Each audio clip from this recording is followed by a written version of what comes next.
As far as Billy Robinson, who was a mentor to you and a trainer, Dark Side of the Ring or Tales from the Territory recently did a episode where they claim that Peter Maivia ripped out his eye.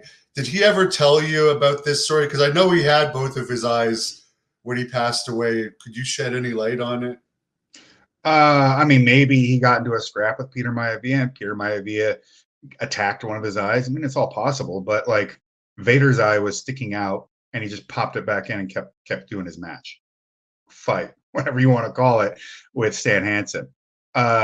Sure, maybe, but I think we, I say we, I think people, fans are getting too caught up in thinking what it would be like for them to have Peter Maivia, pull on their eye or dig at their eye.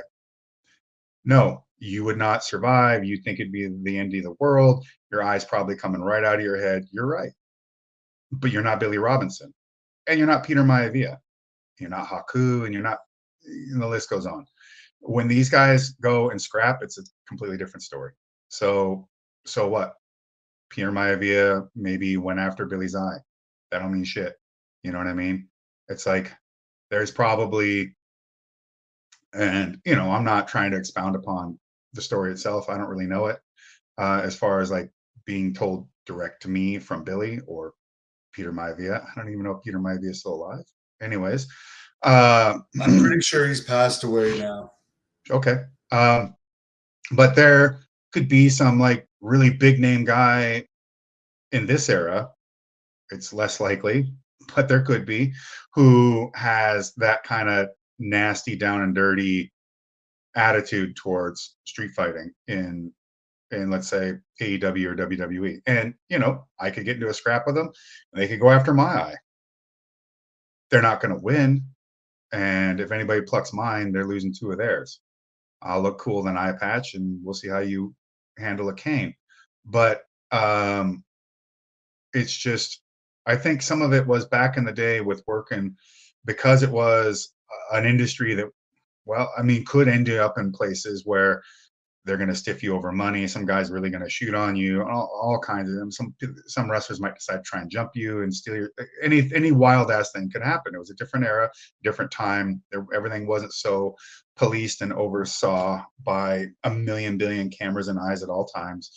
And you couldn't just go to the public and be like, hey, this guy was a jerk to me and he did this. The public, like, you're not even supposed to talk about what actually happens and what the business is. So back then, I mean, you had plenty of guys that came from a shooter background, and to be honest, to really get into the ring in professional wrestling, you had to be capable.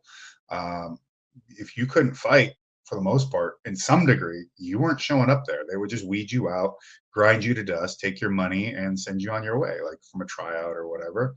Um, I didn't mean like, and that goes from like, you've got your Billy Robinson and your Iron Sheiks, who all have legitimate amateur backgrounds, or you might have someone like even the Road Warriors, who were not guys with, I don't know that they ever even wrestled in high school. Maybe, they were like lifelong athlete guys, but they all had a reputation for street fighting and being dormant. You got to be tough.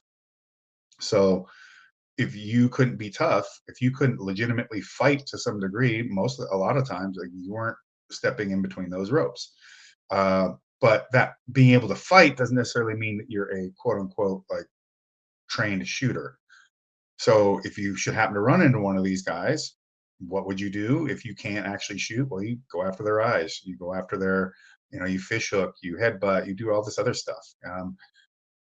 Totally given as something that if you didn't want some shooter to try and break your arm off and beat you to death with it, I could see somebody employing such tactics or biting. A street fight's a street fight. It's not a match in the ring. It's different. But whether or not Peter Maivia damaged or hurt Billy's eye or doesn't matter, or did not. It's irrelevant, because that doesn't necessarily mean that Peter Maivia won the fight either, or that at the end of the day, whatever it was, they didn't settle their differences and call it good. And Billy's eyes worked fine enough to tell me or whoever else that you're fucking it up. do it again, whatever. So yeah, it's just you got to remember, dark side of the who knows. It doesn't matter. These are meant to entertain and sensationalize.